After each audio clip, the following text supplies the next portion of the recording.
Welcome, weary wanderer, to the extraordinary suburban world of Elmore, where the impossible becomes mundane and chaos masquerades as everyday life. Tonight, we'll journey through the complete chronicles of the Watterson family, from Gumball's earliest memories to the profound mysteries that bind their universe together. This is a tale of a blue cat whose boundless optimism collides with reality's infinite absurdity, of friendships forged in the crucible of middle school, and of a family whose love transcends the very fabric of their animated existence. So, settle in. Let the familiar chaos wash over you like a gentle tide, and let's explore this world where anything can happen, and usually does. In the gentle twilight hours of Elmore, when the streetlights begin their nightly vigil and the last whispers of suburban activity settle into peaceful routine, there exists a story that began not with grand proclamations or mystical prophecies, but with the simple miracle of new life entering the world. It was in the modest confines of 1428 Rainbow Street that Gumball Christopher Watterson first opened his eyes to a universe that would prove far stranger and more wonderful than any newborn could possibly comprehend. The blue kitten, who would one day become the heart of countless adventures, emerged into existence with the same explosive energy that would characterize his entire approach to life. From his very first breath, Gumball possessed an innate curiosity that seemed to vibrate through his tiny form, his wide eyes already searching for the next source of fascination in a world that promised endless surprises. His parents, Nicole and Richard, gazed down at their firstborn with the profound mixture of terror and wonder that accompanies every parent's realization that they are now responsible for nurturing a completely unique soul. The house on Rainbow Street itself seemed to exhale a sigh of contentment with the arrival of its newest resident, its walls embracing the chaos that naturally follows in the wake of childhood. This modest two-story dwelling, with its faded paint and slightly crooked fence, would become the epicenter of adventures that defied logic, yet somehow always circled back to the fundamental truth that home is wherever your family chooses to make their stand against the world's infinite absurdities. Nicole Watterson, in those early days of motherhood, revealed depths of fierce protectiveness that surprised even her. The blue cat, who had once been known for her competitive spirit and barely contained energy, now channeled all of that intensity into the sacred duty of safeguarding her son. Her transformation from individual to mother was not a diminishment but an amplification, as if every aspect of her personality had been refined and focused through the lens of unconditional love. She moved through the house with the fluid grace of someone who understood that vigilance was now her permanent state of being, yet she carried this responsibility with a joy that illuminated every corner of their domestic world. Richard, gentle giant that he was, approached fatherhood with the same open-hearted enthusiasm he brought to every aspect of life, though perhaps with slightly less confidence in his ability to avoid catastrophic mistakes.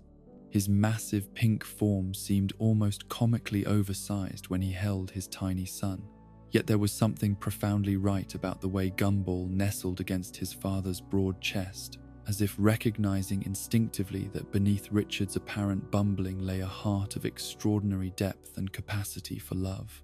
The bond between father and son was immediate and unshakable, built not on shared competencies or rational understanding, but on the simple recognition that they belonged to each other completely. The early months of Gumball's life passed in a haze of sleepless nights and miraculous discoveries, each day bringing new evidence of the remarkable personality that was beginning to emerge from the tiny blue bundle. He was a child who seemed to approach every experience as if it were the most fascinating phenomenon ever encountered, his attention shifting with kaleidoscopic intensity from one wonder to the next. Even as an infant, There was something about Gumball that suggested he understood, on some fundamental level, that the world was far more malleable and surprising than most people ever realized. It was during these formative months that Darwin first entered the Watterson household, though at the time he was simply a small goldfish swimming in peaceful circles within the confines of his bowl. The pet store where Nicole had purchased him could never have imagined that they were facilitating one of the most extraordinary friendships in the history of interspecies relationships. Darwin's arrival was meant to serve the simple purpose of teaching young Gumball about responsibility and the care of other living beings. But the universe, as it so often does in Elmore, had far grander plans in store. From the moment Gumball's eyes first focused on the small orange fish gliding through the water with such graceful purpose, something clicked into place between them that transcended the normal boundaries between pet and owner.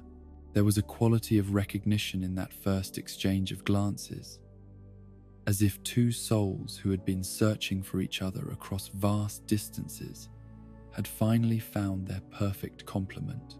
Gumball would spend hours pressed against the glass of Darwin's bowl, his small face reflecting wonder and an inexplicable sense of connection that seemed to flow both ways through the transparent barrier that separated them.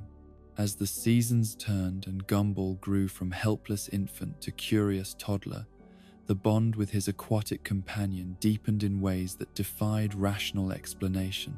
It was as if Darwin possessed an intelligence and emotional depth that far exceeded what anyone might expect from a simple goldfish, responding to Gumball's moods and expressions with subtle changes in his own behavior that suggested a level of understanding that bordered on the miraculous. The two began to develop their own form of communication, a complex interplay of gestures and expressions that needed no words to convey profound meaning. The transformation that would change everything came not through any external magic or scientific intervention, but through the sheer power of love and the mysterious forces that govern the universe of Elmore. On a morning that seemed no different from countless others, as Gumball sat beside Darwin's bowl sharing the mundane details of his toddler concerns, the impossible happened with the casual ease that characterizes all miracles. Darwin, driven by his overwhelming desire to truly be part of his best friend's world, simply grew legs. The process was neither violent nor frightening, but rather unfolded with the gentle inevitability of a flower blooming in fast forward. One moment Darwin was swimming in his familiar aquatic environment, and the next he was standing on newly formed legs beside the bowl, his gills having transformed into lungs that drew their first breath of shared air. The joy that radiated from both friends in that moment of transformation was so pure and overwhelming that it seemed to illuminate the entire house, as if the universe itself was celebrating the birth of a brotherhood that would define both of their lives. Nicole and Richard's reactions to discovering their pet goldfish had evolved into their son's walking, talking best friend revealed the remarkable adaptability that would become a hallmark of the Watterson family approach to life's infinite surprises. After the initial shock wore off, they simply adjusted their understanding of normal family dynamics to include the reality that their household now contained an anthropomorphic fish who clearly belonged with them as completely as any biological offspring. Darwin's transition from pet to family member was seamless, marked not by complex legal procedures or philosophical debates, but by the simple act of Nicole setting an extra place at the dinner table and Richard teaching him how to play catch in the backyard. The arrival of Anais sometime later completed the core constellation of the Watterson family, though her entrance into the world was marked by signs that this particular child would challenge everyone's assumptions about the relationship between age and wisdom. Even as an infant, Anais displayed a penetrating intelligence that seemed to peer through the chaos of family life and identify patterns and solutions that escaped even the adults around her. Her large eyes, bright with precocious understanding, would track conversations and situations with the focused attention of someone far older than her years, as if she were already beginning to serve as the intellectual anchor for a family that would desperately need her analytical abilities in the adventures to come. The dynamic between the three Watterson children established itself with the organic inevitability of a natural ecosystem finding its balance. Gumball, with his boundless enthusiasm and gift for transforming ordinary situations into extraordinary adventures, became the engine that drove their shared experiences forward. Darwin, with his gentle wisdom and unwavering loyalty, served as both companion and conscience, tempering Gumball's more impulsive tendencies with careful consideration and moral guidance.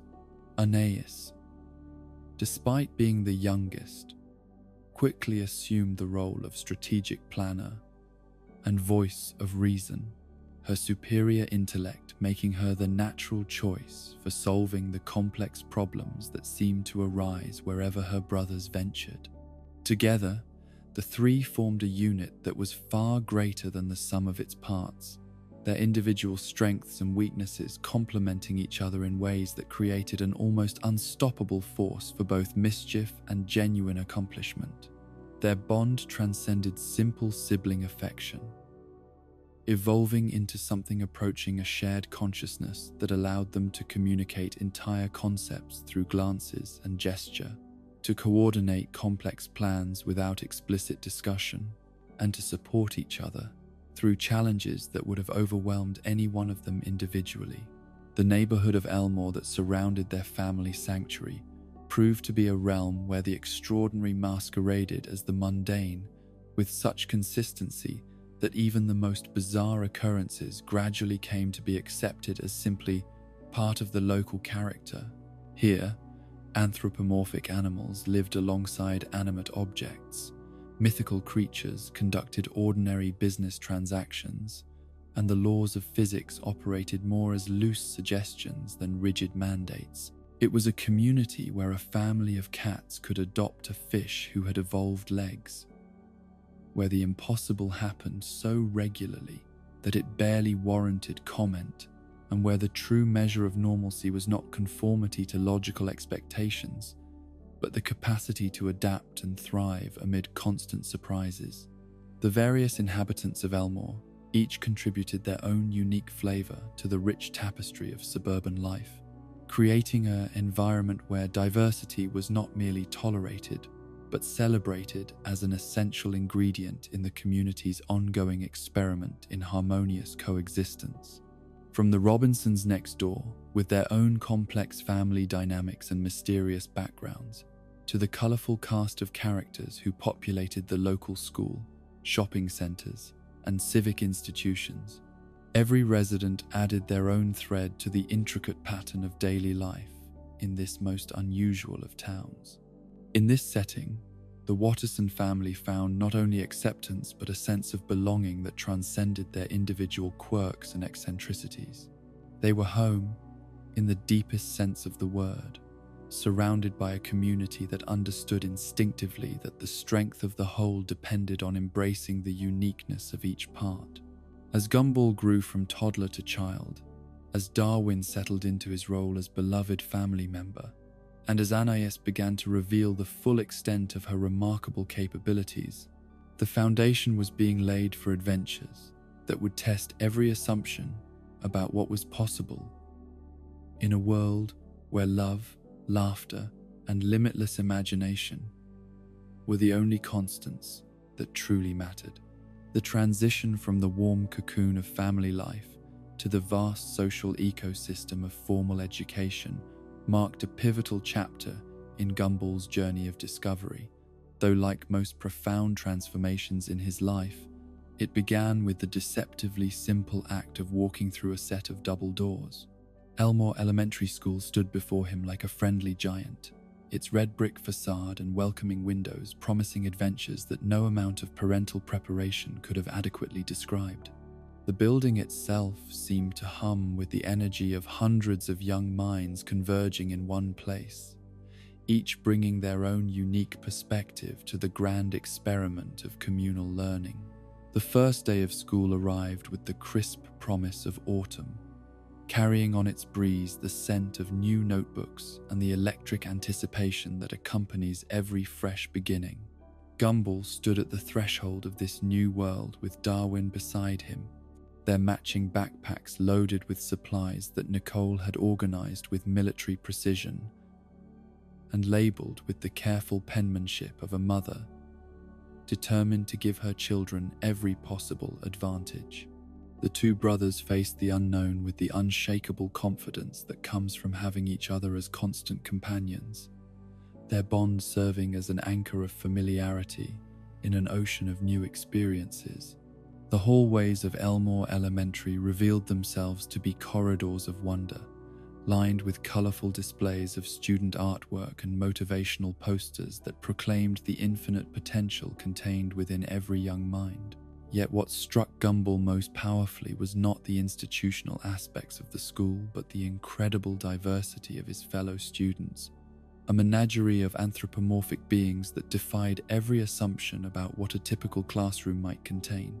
Here was a community where the impossible had become so thoroughly normalized that a blue cat walking alongside an orange fish barely merited a second glance from classmates who included everything from sentient fruits to mythological pet creatures.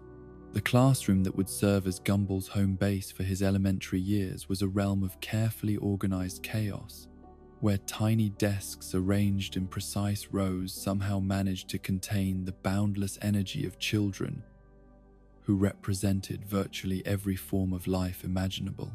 His teacher, a patient woman whose species seemed less important than her genuine love for nurturing young minds, guided her diverse charges through the fundamental building blocks of education, with the skill of someone who understood that learning was not a one-size-fits-all proposition, but rather a delicate dance between structure, creativity. It was in this environment that Gumball first encountered Penny Fitzgerald, though their initial meeting was characterized more by awkward glances and stammered words than by any dramatic recognition of destined romance.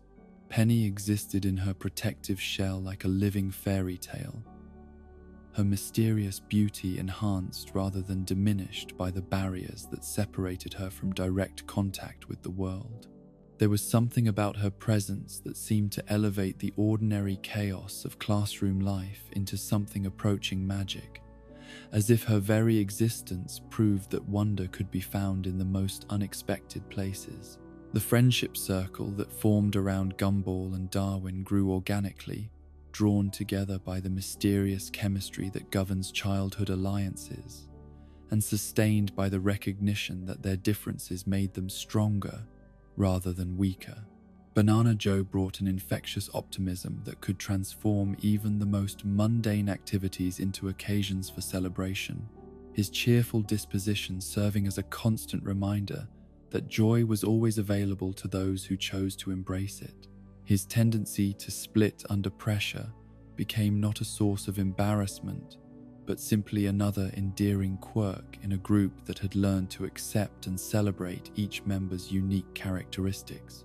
Tobias Wilson, with his rainbow-striped sweater and boundless athletic enthusiasm, represented a different approach to navigating the social complexities of childhood.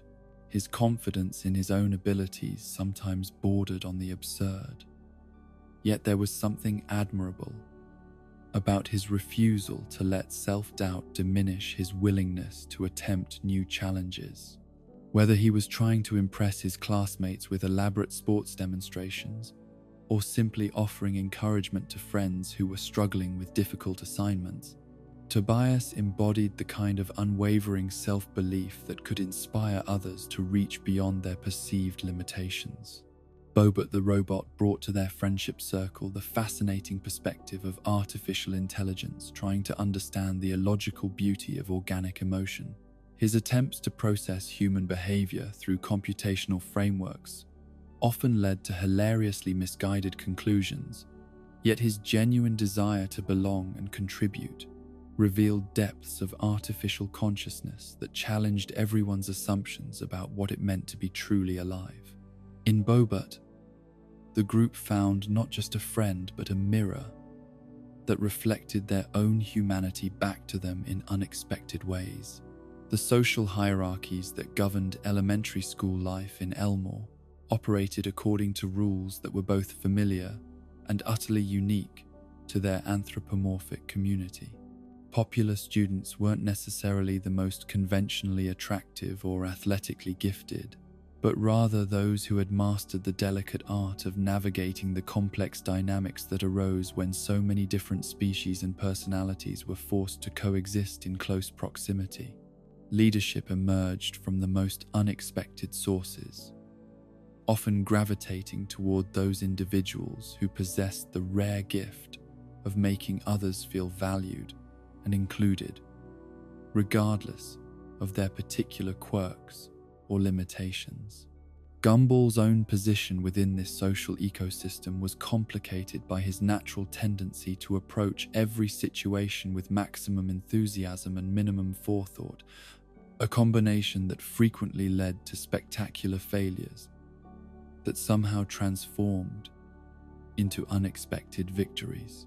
His genuine kindness and loyalty to his friends created a gravitational pull that drew others into his orbit, even when his latest scheme had resulted in chaos that required the intervention of school administrators. There was something about his unshakable optimism and his refusal to let setbacks diminish his faith in the possibility of better outcomes that made even his critics secretly admire his resilience. Darwin's role as Gumball's constant companion and voice of reason established him as a unique figure in their school community, someone whose gentle wisdom and moral clarity provided ballast for his more impulsive brother while never diminishing his own individual identity. His transition from pet to family member to fully integrated student had been accomplished with such natural grace that his classmates simply accepted his presence as another delightful oddity in their wonderfully strange world. His capacity for empathy and his instinct for finding peaceful solutions to conflicts made him a natural mediator in disputes between other students. The faculty of Elmore Elementary revealed themselves to be a collection of dedicated professionals who had learned to adapt their teaching methods to accommodate the unique challenges of educating such a diverse student body. Each teacher brought their own personality and pedagogical philosophy to the classroom, creating an environment where learning could take countless different forms depending on the needs and interests of individual students. The gym teacher, who was himself an anthropomorphic creature, understood the varying physical capabilities of his charges, while the art instructor encouraged creative expression that transcended the boundaries between species and communication styles. Yet it was Miss Simeon who would prove to be the most significant authority figure in Gumball's elementary school experience, though not in ways that either of them would have expected or preferred. Her stern demeanor and exacting standards created an atmosphere of barely contained tension in her classroom, where students learned to navigate the treacherous waters between her expectations and their own natural impulses. There was something almost primal about the antagonistic relationship that developed between the aging Simeon teacher and the energetic blue cat, as if they were engaged in an eternal struggle between order and chaos, that neither could win, but neither was willing to abandon. Miss Simeon's teaching methods were rooted in old-school discipline and repetitive drill, approaches that clashed fundamentally with Gumball's creative and spontaneous learning style. Her classroom became a battleground where traditional educational philosophy met the irrepressible force of childhood curiosity, with results that were often explosive and always unpredictable. Yet beneath her harsh exterior lay a genuine commitment to education and a deep, if well-hidden, affection for her students that occasionally surfaced in moments of crisis or vulnerability. The daily rhythm of elementary school life provided structure to Gumball's days while leaving ample room for the kind of spontaneous adventures that seemed to follow him wherever he went.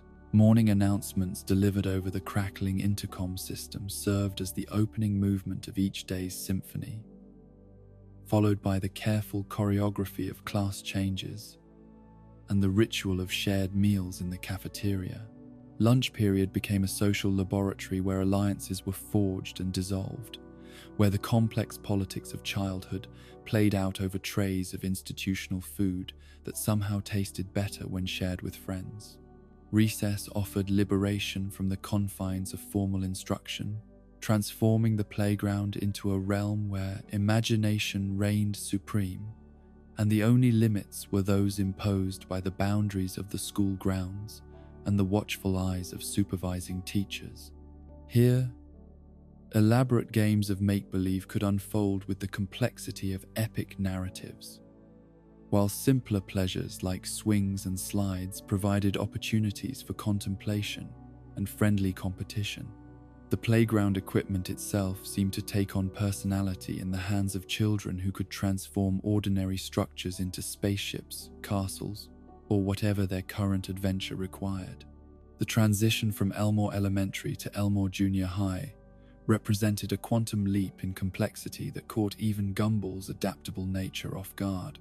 The new school building loomed larger and more imposing than its predecessor, its corridors echoing with the sounds of students who carried themselves with the self-conscious awareness of approaching adolescence. Here, the social dynamics that had seemed manageable in elementary school revealed themselves to be merely the preliminary rounds of a much more intricate game where the stakes felt higher and the rules changed without warning. The student body of Elmore Junior High encompassed not just the familiar faces from elementary school, but an entirely new population of anthropomorphic beings whose diversity exceeded even Gumball's considerable experience with the popped, unusual and unexpected. Middle school had drawn students from across the broader Elmore area, creating a melting pot where different communities and cultures intersected in ways that were both exciting and occasionally overwhelming. The hallways buzzed with conversations conducted in multiple languages and communication styles, as students from varying backgrounds worked to establish their place in this expanded social universe. The academic expectations of junior high school demanded a level of organization and forward thinking that challenged students who had grown comfortable with the more nurturing environment of elementary education. Teachers expected greater independence and self-direction, while the complexity of scheduling multiple classes with different instructors required navigation skills that many students were still developing. Homework assignments grew more substantial and demanding, requiring time management abilities that were often at odds with the natural impulses of young people who preferred immediate gratification to long-term planning.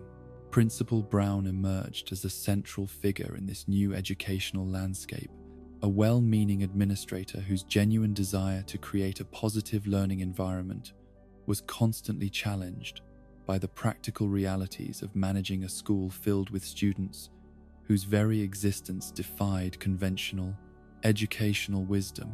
His office became a familiar destination for Gumball, though their encounters were characterized more by mutual bewilderment than by traditional disciplinary procedures. There was something almost endearing about Principal Brown's determined optimism in the face of situations that would have driven less dedicated educators to seek alternative careers. The extracurricular opportunities available in junior high school opened new avenues for personal growth and social interaction, though they also introduced additional layers of complexity to an already challenging social environment. Sports teams, academic clubs, and creative organizations provided outlets for students to explore interests beyond the standard curriculum, while also creating new hierarchies and competitive dynamics that could either strengthen friendships or strain them to the breaking point. Gumball's attempts to find his niche in various activities often resulted in spectacular failures that somehow transformed into learning experiences, even when they left him questioning his own capabilities.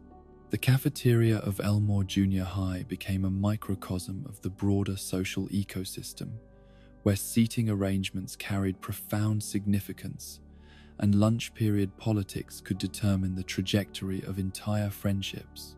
The food itself seemed designed to challenge even the most adventurous palates, though the shared experience of consuming questionable institutional cuisine created bonds between students that transcended their various differences. Darwin's continued presence as Gumball's loyal companion provided stability in this shifting social landscape, their friendship serving as an anchor point around which new relationships could form and evolve.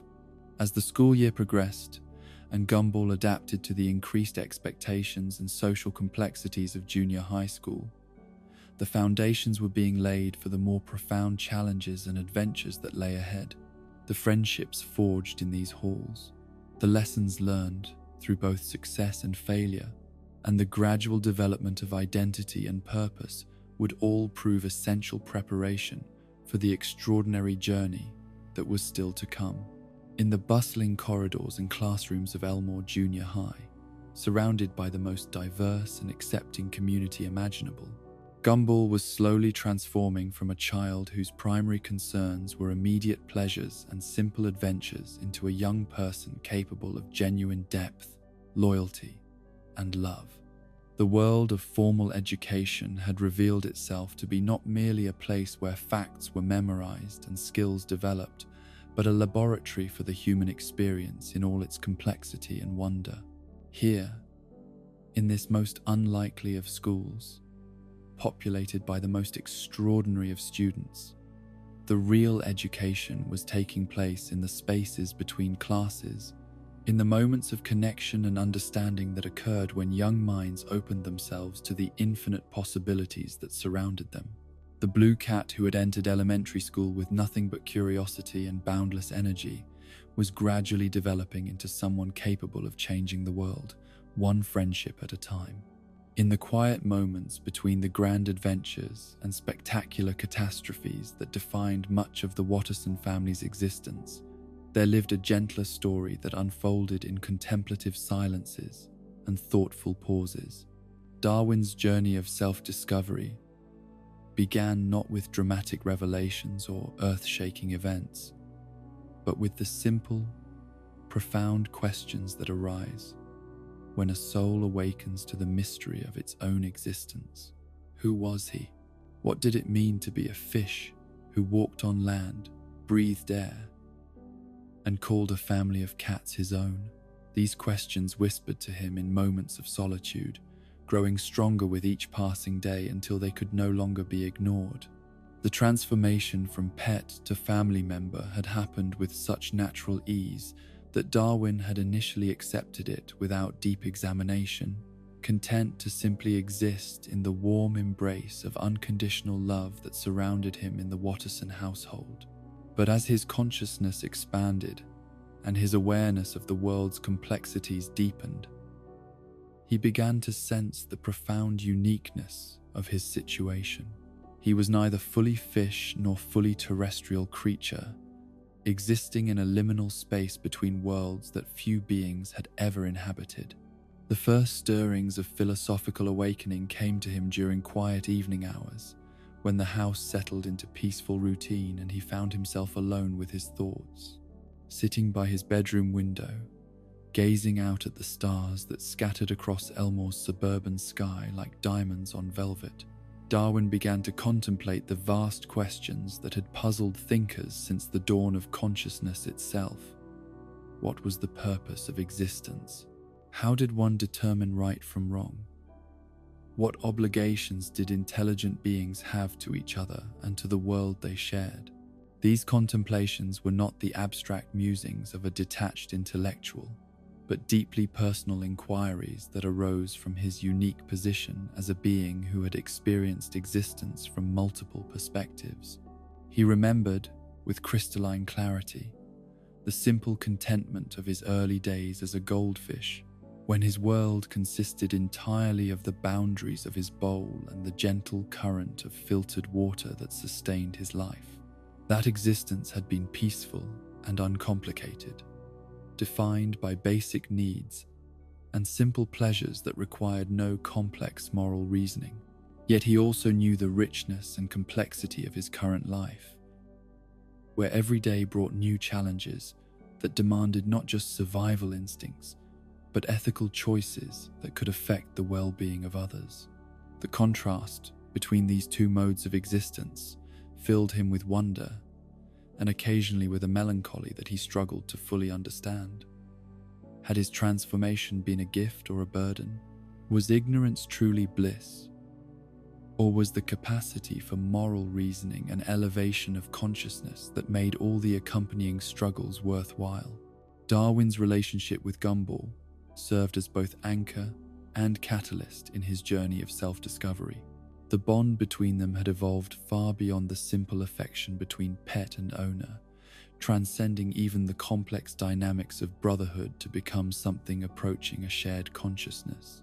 They understood each other with an intuitive completeness that required no words, communicating through glances and gestures that carried the weight of entire conversations. Yet this very closeness sometimes made Darwin question where his own identity ended and Gumball's began. In his more introspective moments, Darwin wondered whether his moral compass had developed independently, or whether it had been shaped entirely by his desire to complement and balance Gumball's more impulsive nature. Was his tendency toward careful consideration and ethical reasoning truly his own? Or was it simply a learned response to his brother's need for a voice of caution and wisdom? These questions troubled him not because he doubted the authenticity of his feelings, but because he yearned to understand the true source of his convictions and values. The school environment provided countless opportunities for Darwin to test and refine his moral understanding, presenting him with situations that required him to navigate the complex social dynamics of childhood while maintaining his commitment to kindness and fairness. When conflicts arose between classmates, he found himself naturally gravitating toward the role of peacemaker, seeking solutions that honored everyone's dignity while addressing the underlying causes of discord. His gentle approach to conflict resolution often succeeded where more aggressive tactics failed, earning him a reputation as someone who could be trusted to listen without judgment and offer wisdom without condescension. Yet even as others praised his diplomatic skills and moral clarity, Darwin continued to question the foundations of his ethical beliefs. He spent hours in the school library, reading philosophy books and ancient texts that explored humanity's long struggle to understand the difference between right and wrong. The great thinkers of history became his companions in this quest for understanding, their words offering insights that both illuminated and complicated his own moral journey. Aristotle's concept of virtue as a mean between extremes resonated deeply with Darwin's natural inclination toward balance and moderation. Kant's categorical imperative provided a framework for evaluating actions based on universal principles rather than personal desires. The Buddhist concept of compassion for all sentient beings spoke to his instinctive empathy and his growing awareness of the interconnectedness of all life. Each philosophical tradition offered pieces of a puzzle that he was slowly assembling into a personal ethical framework. The question of his origins remained a source of both wonder and uncertainty throughout his journey of self-discovery. The miraculous nature of his transformation from simple goldfish to complex sentient being defied scientific explanation, existing in the realm of the inexplicable that characterized so much of life in Elmore. Yet rather than accepting this mystery as simply another oddity in their wonderfully strange world, Darwin felt compelled to understand the deeper meaning behind his metamorphosis. Was his transformation the result of love so powerful that it could literally reshape reality? Had some cosmic force recognized his potential for goodness and granted him the opportunity to fully express that potential? Or was he simply the beneficiary of random chance, a statistical anomaly in a universe where impossible things happened with sufficient regularity to become almost commonplace? The lack of clear answers to these questions frustrated him, yet also filled him with a sense of profound gratitude for whatever forces had conspired to give him the life he now cherished. His memories of aquatic existence remained vivid and surprisingly detailed, preserved in his consciousness like treasured photographs from a distant but beloved past. He could still recall the gentle sensation of water flowing over his gills, the simple pleasure of swimming in lazy circles through his transparent world, and the peaceful monotony of days that passed, without the complex emotional landscapes that now defined his experience. These memories served not as sources of regret, but as reminders of the journey he had traveled and the extraordinary gift he had been given. The contrast between his past and present existence highlighted the remarkable adaptability of consciousness itself. The same awareness that had once been content with the simple rhythms of aquatic life had expanded to encompass complex social relationships, moral reasoning, and abstract philosophical concepts. This expansion of consciousness seemed to Darwin to be not just a personal transformation, but a microcosm of the broader evolution of awareness that characterized all growth and development. His role within the Watterson family dynamic became increasingly clear as his self-understanding deepened. He was not just Gumball's brother or Nicole and Richard's adopted son, but the family's moral center, the voice of conscience that helped guide their collective decisions and actions. This realization brought with it both pride and responsibility, as he understood that his unique perspective and ethical grounding made him an essential stabilizing force in a household that was prone to chaos and spontaneous adventures. The burden of being his family's moral compass was lightened by the knowledge that his guidance was welcomed and valued rather than resented as unwanted interference. Nicole appreciated his calming influence on Gumball's more destructive impulses, while Richard found comfort in Darwin's patient explanations of situations that often confused or overwhelmed him.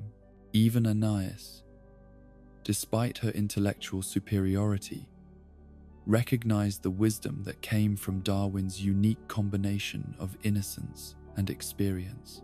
Darwin's romantic interests, when they eventually emerged, were characterized by the same thoughtful consideration that marked all aspects of his character development. Unlike Gumball's dramatic and often comical romantic pursuits, Darwin approached matters of the heart with a gentle sincerity that reflected his deep respect for the feelings and autonomy of others. His attractions were based not on superficial characteristics, but on recognition of kindness, intelligence, and moral character in potential partners. The social development that accompanied Darwin's growing self-awareness was marked by an increasing confidence in his own judgment and values. While he remained humble and open to learning from others, he no longer doubted the validity of his moral intuitions or the importance of his voice in family discussions and decisions. This growing confidence allowed him to take on greater leadership roles within his friend group, often serving as the voice of reason that prevented well-intentioned plans from spiraling into chaos. His friendships outside the family circle were characterized by the same depth and loyalty that marked his relationship with Gumball, though they took different forms depending on the personalities and needs of his various friends. With more impulsive classmates, he served as a calming influence and voice of caution. With those who were more timid or uncertain, he offered encouragement and support. With everyone, he provided the rare gift of genuine listening and non-judgmental acceptance. The deeper meaning behind Darwin's loyalty and unconditional love became increasingly apparent as he matured and his understanding of relationships deepened. His commitment to his family and friends was not based on obligation or habit, but on a profound recognition of the interconnectedness of all beings and the responsibility that comes with the capacity to love. He understood that love was not merely an emotion but a choice that required constant renewal and conscious commitment. This understanding of love as both gift and responsibility influenced every aspect of Darwin's character development. He learned to love not just despite others' flaws and failures, but because of their complete humanity, including their imperfections. This unconditional acceptance became his greatest strength and his most distinctive characteristic, setting him apart from those who loved conditionally or strategically. The role Darwin came to play as Gumball's conscience and anchor evolved naturally from his moral development and his deep understanding of his brother's character. He recognized that Gumball's impulsiveness and optimism were not character flaws to be corrected, but essential aspects of his personality that simply needed guidance and balance. Darwin's job was not to change Gumball, but to help him navigate the world in ways that honored both his spontaneous nature and his underlying goodness. This dynamic between the brothers created a partnership that was both complementary and mutually enriching. Gumball's enthusiasm and creativity pushed Darwin to embrace new experiences and take calculated risks, while Darwin's wisdom and moral clarity helped Gumball understand the consequences of his actions and the impact they had on others. Together, they formed a more complete whole than either could have achieved independently. As Darwin's journey of self-discovery continued to unfold, he began to understand that identity was not a fixed destination, but an ongoing process of growth and understanding. He would never reach a point where all questions were answered and all mysteries resolved. But this uncertainty no longer troubled him as it once had.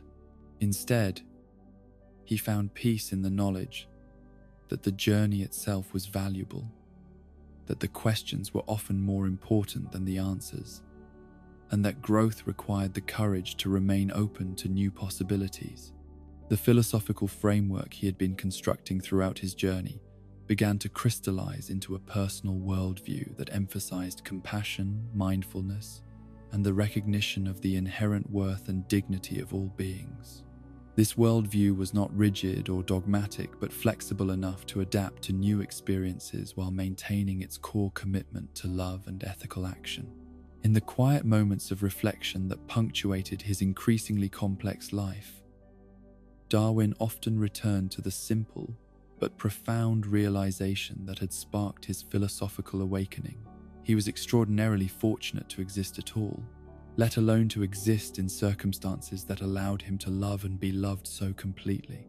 This gratitude became the foundation upon which all his other insights and convictions were built, a wellspring of appreciation that sustained him through challenges and celebrated with him in moments of joy.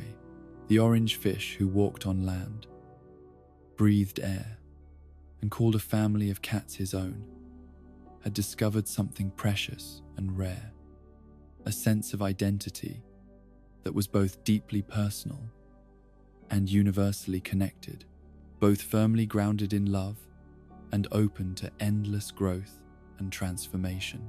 In finding himself, Darwin had also found his purpose. And in finding his purpose, he had discovered that the greatest adventures were not always the most spectacular, but often the quietest journeys into the depths of one's own heart and soul. Love arrives in the most unexpected moments, often disguised as something far simpler than the earth-shaking force it will eventually become. For Gumball Watterson, that moment of first recognition came not with fanfare or cosmic alignment, but with the simple act of glancing across a crowded school hallway and seeing something that made his heart forget, for just an instant, how to maintain its regular rhythm. There she was, moving through the chaos of rushing students with a grace that seemed to exist independently of the mundane world around her. And suddenly everything else faded into background noise. Penny Fitzgerald existed within her protective shell like a living fairy tale, her very presence transforming the ordinary corridors of Elmore Junior High into something approaching enchantment. The mysterious barriers that surrounded her were not mere physical structures, but manifestations of something deeper and more complex, layers of protection that had been built over time to preserve something precious and vulnerable within.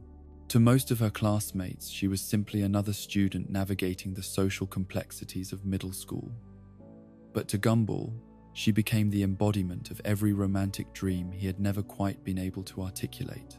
The early stages of Gumball's infatuation were characterized by the kind of innocent awkwardness that accompanies first love, where every interaction carries the weight of profound significance while simultaneously revealing the complete inadequacy of words to express the feelings that surge beneath the surface. His attempts to capture her attention ranged from the sweetly sincere to the spectacularly misguided, each gesture revealing both his genuine affection and his complete inexperience with the subtle art of courtship.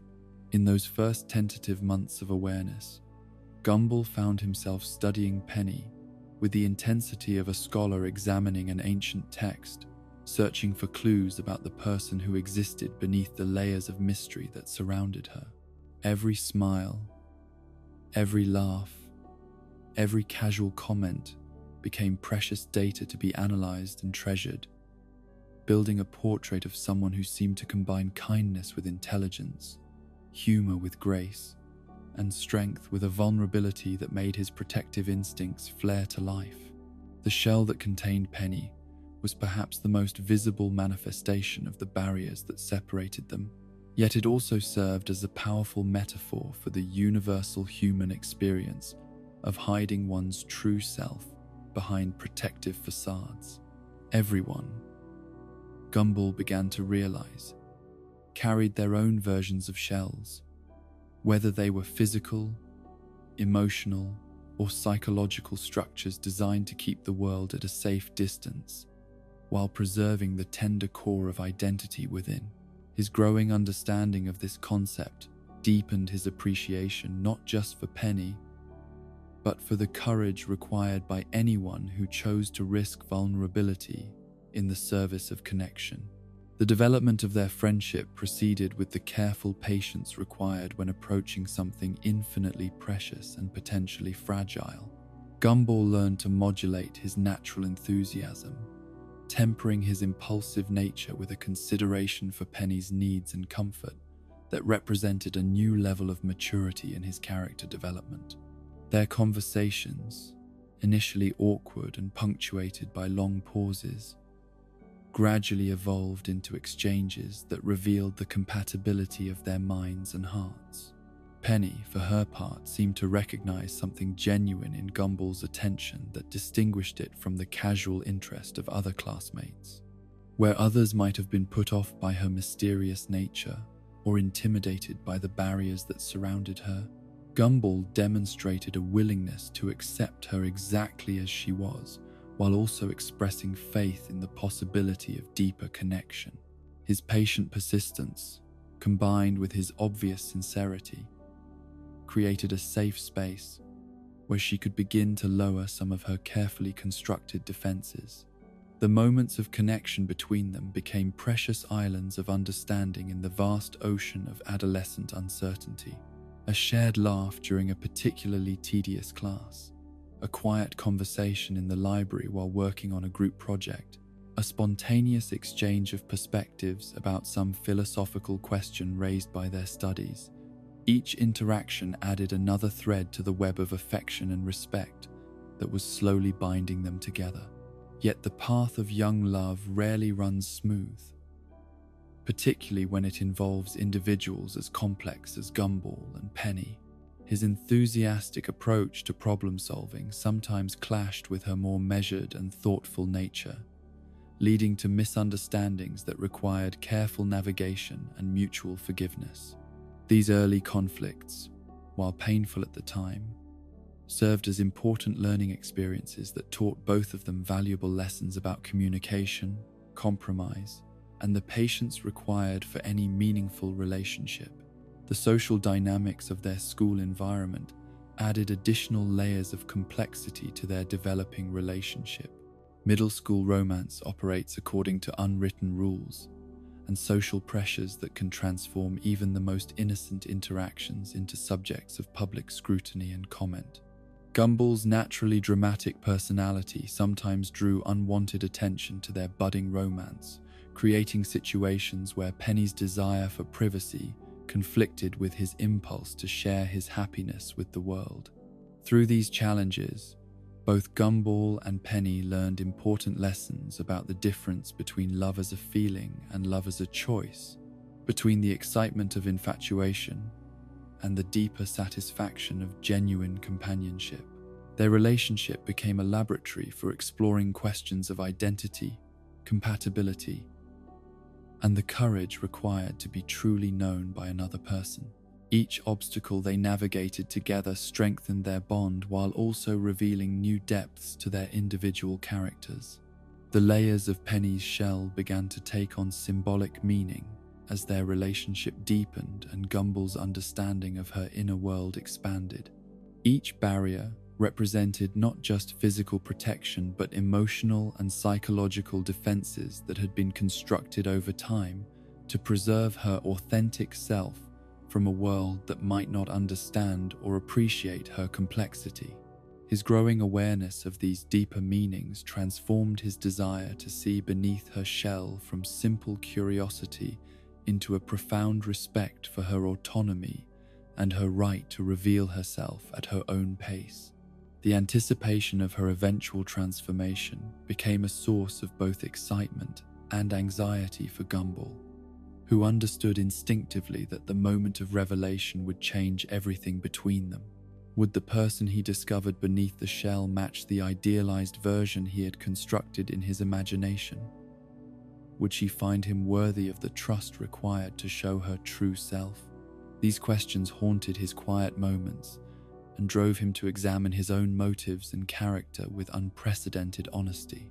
The philosophical implications of Penny's situation began to influence Gumball's broader understanding of identity and authenticity. Through loving someone who existed behind literal barriers, he gained insight into the metaphorical barriers that everyone constructed to protect their vulnerable inner selves. This awareness made him more compassionate toward others and more conscious of his own tendency to present different versions of himself depending on the circumstances and the audience. Their relationship also served as a mirror that reflected Gumball's growth as a person, revealing both his strengths and his areas for continued development. His capacity for loyalty and devotion became apparent through his consistent attention and care for Penny, while his challenges with patience and impulse control created opportunities for learning and self-improvement. The desire to be worthy of her affection motivated him to become the best version of himself, not through artificial change but through authentic growth and maturation. The moment of truth arrived, not through any grand romantic gesture or carefully planned revelation, but in a crisis that stripped away pretense and demanded absolute honesty from both of them. When circumstances finally forced Penny's shell to crack and her true form to emerge, the experience was both transcendent and terrifying, beautiful and overwhelming in ways that neither of them had fully anticipated. The breaking of the shell revealed not just Penny's physical form, but the trust she placed in Gumball to see her as she truly was and accept her without reservation. This moment of vulnerability represented the ultimate gift that one person can offer another, the chance to witness and embrace their authentic self without masks or pretenses. Gumball's response in that crucial instant would determine not just the future of their relationship, but the kind of person he would become. His reaction, when it came, was everything that Penny could have hoped for and more. The awe and wonder in his eyes were accompanied by an immediate and unconditional acceptance that transcended physical appearance and spoke to his recognition of the beautiful soul that had been hidden within the protective barriers. His first words to her, in her true form, conveyed not shock or disappointment, but gratitude for the trust she had shown him and joy at finally being able to see her without any barriers between them. Yet the aftermath of this revelation brought new challenges that neither of them had fully anticipated. Penny's transformation, while liberating, also left her feeling exposed and vulnerable in ways that her shell had protected her from experiencing. The world seemed brighter and more intense without her barriers, but also more overwhelming and unpredictable. Learning to navigate social interactions without the familiar comfort of her protective shell required tremendous courage and adaptation. Gumball, meanwhile, discovered that knowing Penny's true form brought new responsibilities and deeper understanding of the trust she had placed in him. He became fiercely protective of her vulnerability, while also working to help her gain confidence in her revealed identity. Their relationship deepened into something approaching a partnership, where they supported each other through the challenges of growing up while maintaining the romance and affection that had brought them together. The consequences of Penny's transformation rippled outward through their social circle and family relationships, affecting not just their own dynamic, but their interactions with friends, teachers, and family members. Some responded with acceptance and support, while others struggled to adjust to the change or seemed to treat Penny differently now that her mysterious nature had been replaced with visible authenticity. These varied reactions provided valuable lessons about the superficial nature of some relationships and the deeper foundations of genuine friendship and love. Through navigating these social challenges together, Gumball and Penny developed a stronger sense of their own values and priorities. They learned to distinguish between the opinions that mattered and those that could be safely ignored, between relationships worth nurturing and those that were too shallow to deserve their energy. This process of social clarification helped them build a more supportive and authentic community around their relationship. The evolution of their romance reflected broader themes of growth, acceptance, and the courage required to love and be loved authentically. Their journey together became a testament to the power of patience, the importance of trust, and the transformative potential of relationships built on genuine understanding and mutual respect. Through their love story, both Gumball and Penny discovered aspects of themselves that might have remained hidden without the mirror of deep connection to reflect their best possibilities back to them. Their relationship also served as a cornerstone of Gumball's character development, anchoring his growth in real stakes and genuine emotion rather than abstract moral principles. The desire to be worthy of Penny's love motivated him to examine his own behavior and choices with unprecedented honesty, leading to genuine maturation that extended far beyond their romantic connection into every aspect of his life. As their love story continued to unfold through the seasons of their young lives, it became clear that what had begun as simple attraction had evolved into something far more substantial and enduring. Their relationship had survived the test of truth, weathered the storms of social pressure, and emerged stronger for having faced real challenges together. In each other, they had found not just romantic partners, but true companions for the journey of becoming their authentic selves in a world that didn't always reward such courage.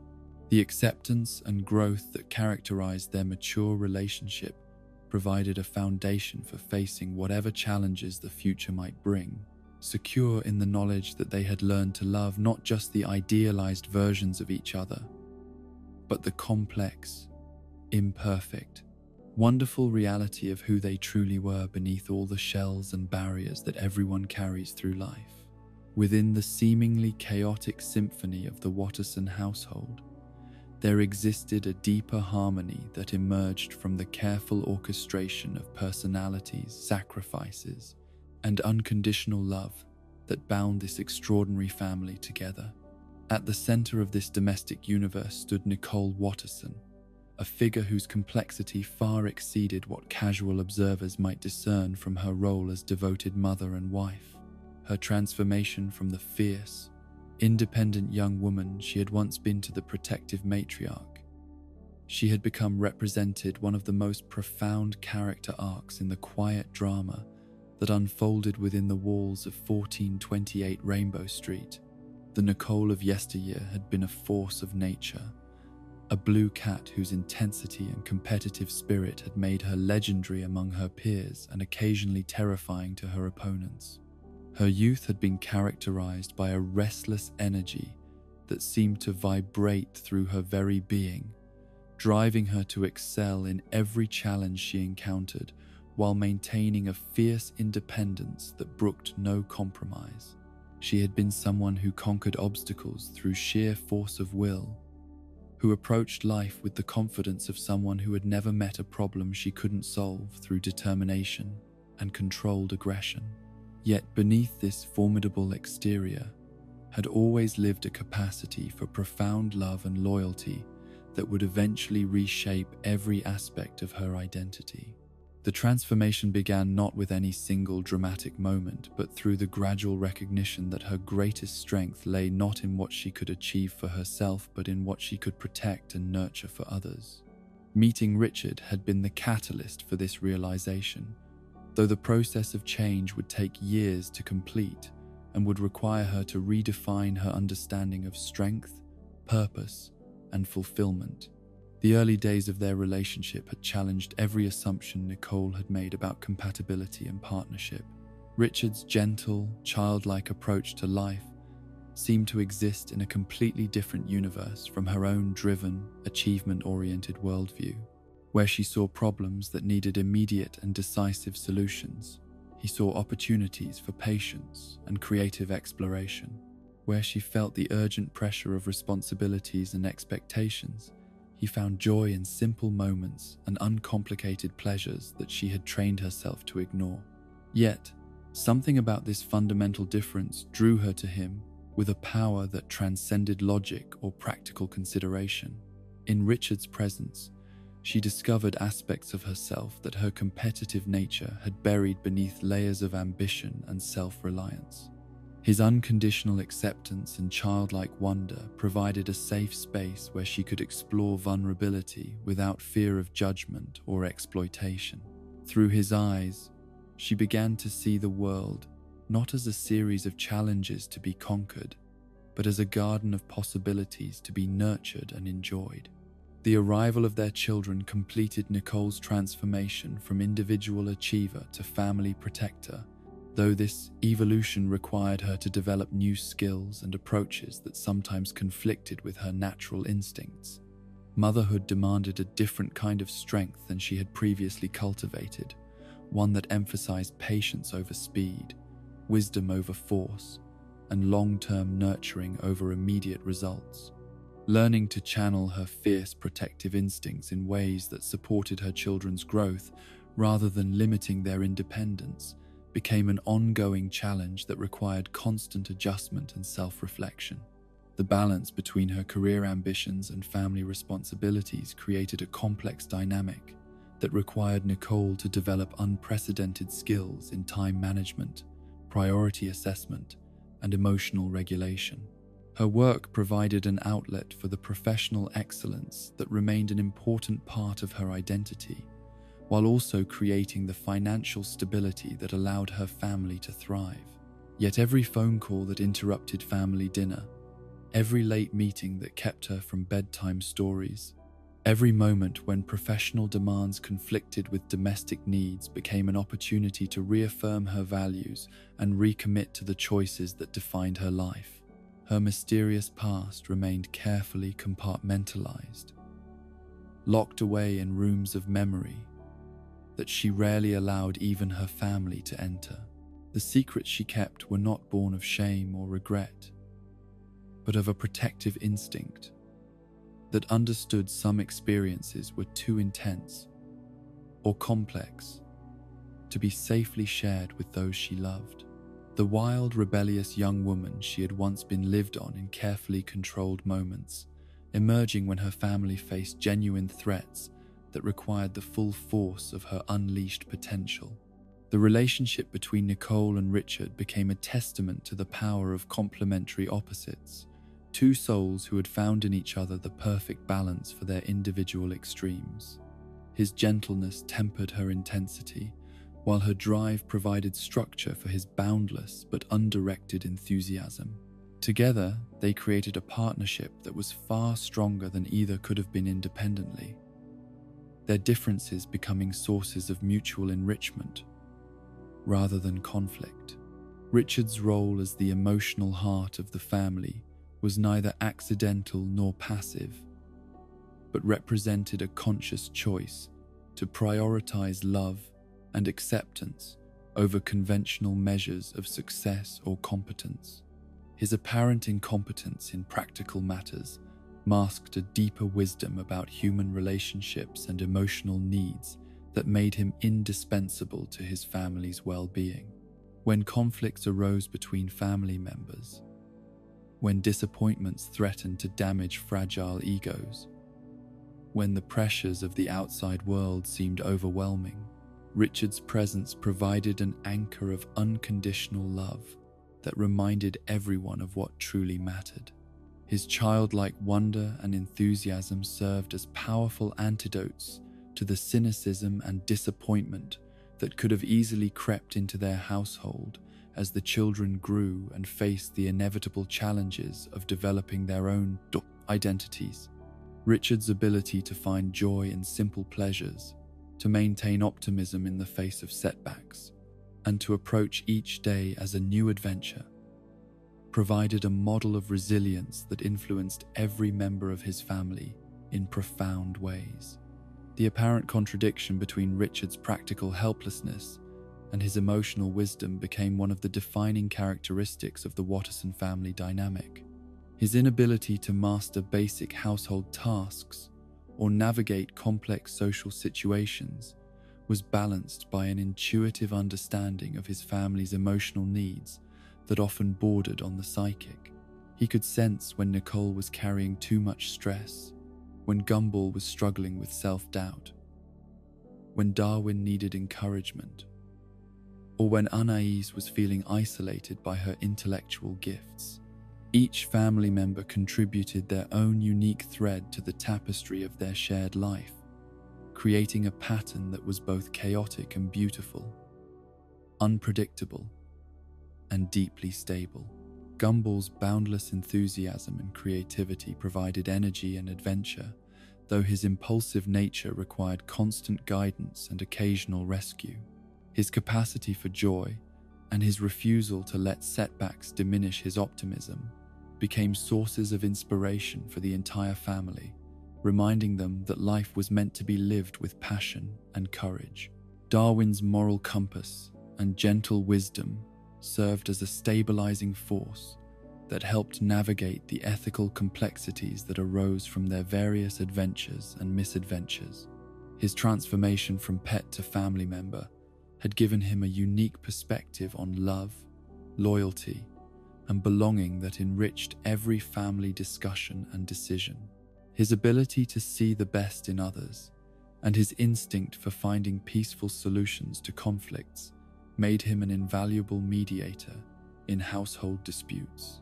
Anais, despite her youth, functioned as the family's intellectual anchor and strategic planner, her superior intelligence providing solutions to problems that might have overwhelmed less gifted individuals.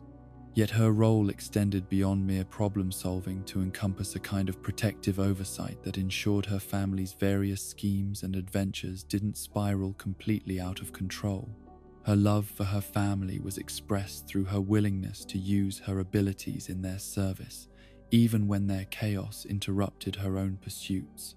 The chaotic but loving dynamic that characterized daily life in the Watterson household reflected a conscious choice to prioritize authentic emotion and genuine connection over conventional orderliness or social expectations.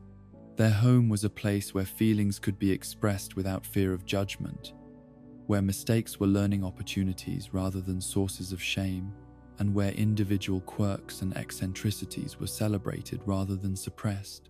Family meals became elaborate productions that combined nourishment with entertainment, education with affection, and chaos with connection in ways that created lasting memories and strengthened bonds.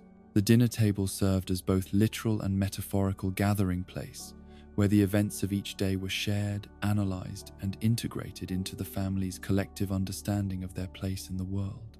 The bedtime ritual that concluded each day provided opportunities for quiet intimacy and reflection, moments when the day's adventures could be processed, and the love between family members could be expressed without the distractions of daily responsibilities.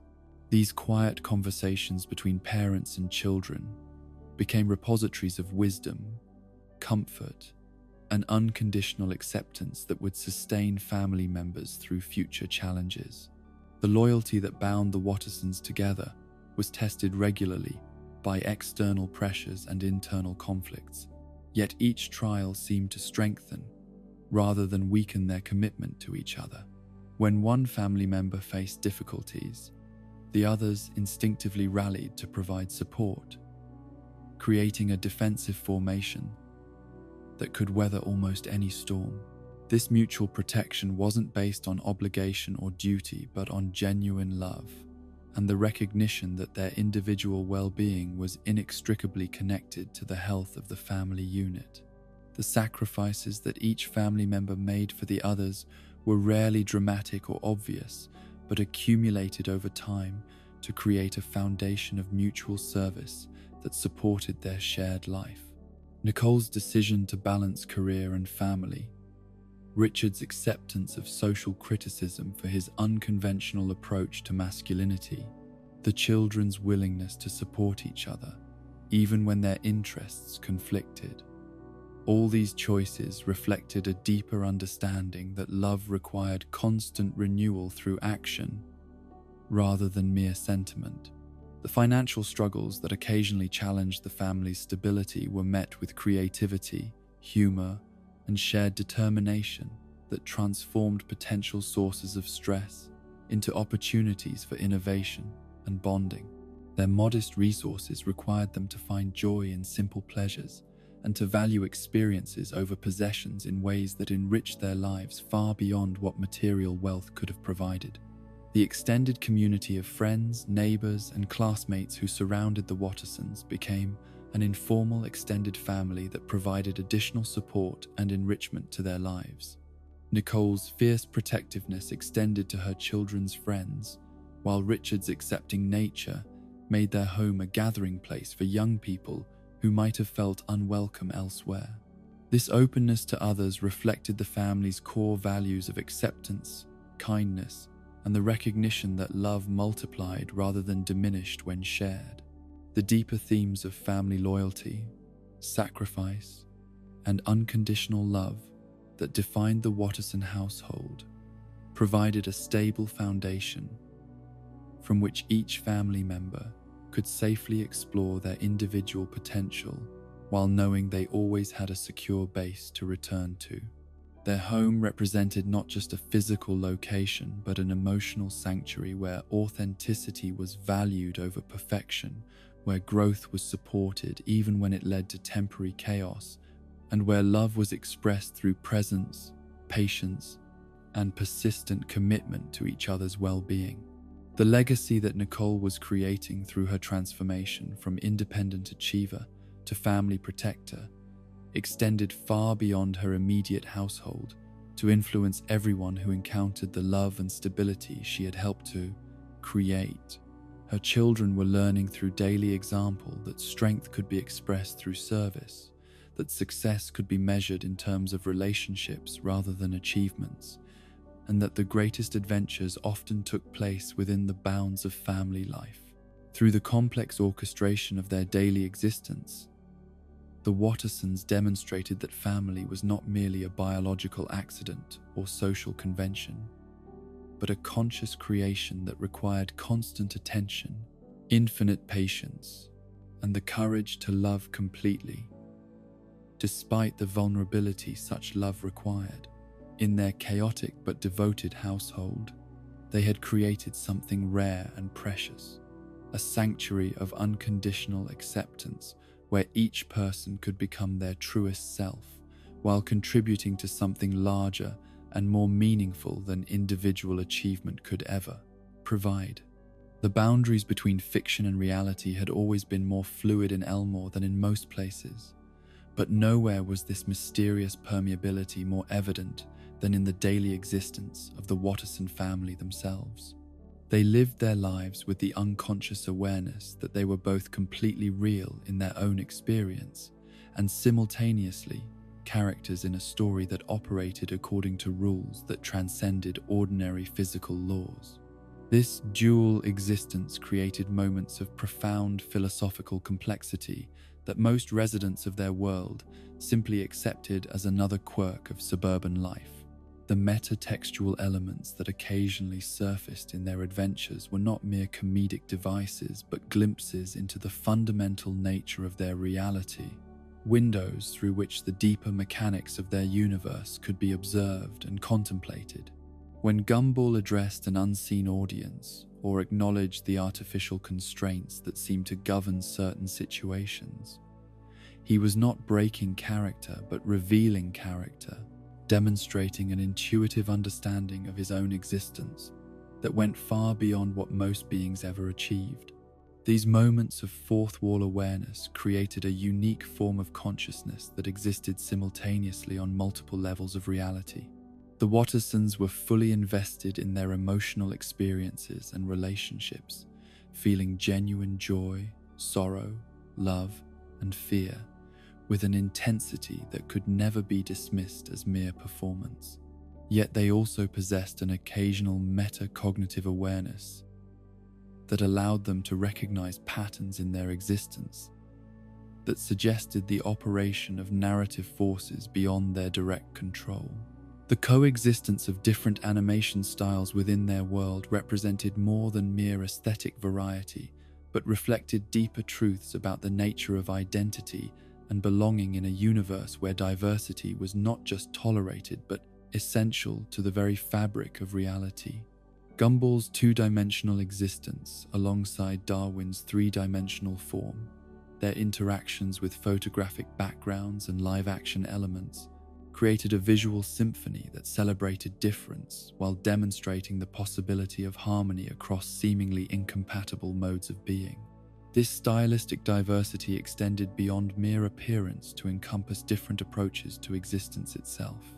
Some residents of Elmore seemed to operate according to cartoon physics that allowed for impossible survivals and magical transformations, while others appeared bound by more conventional rules of cause and effect.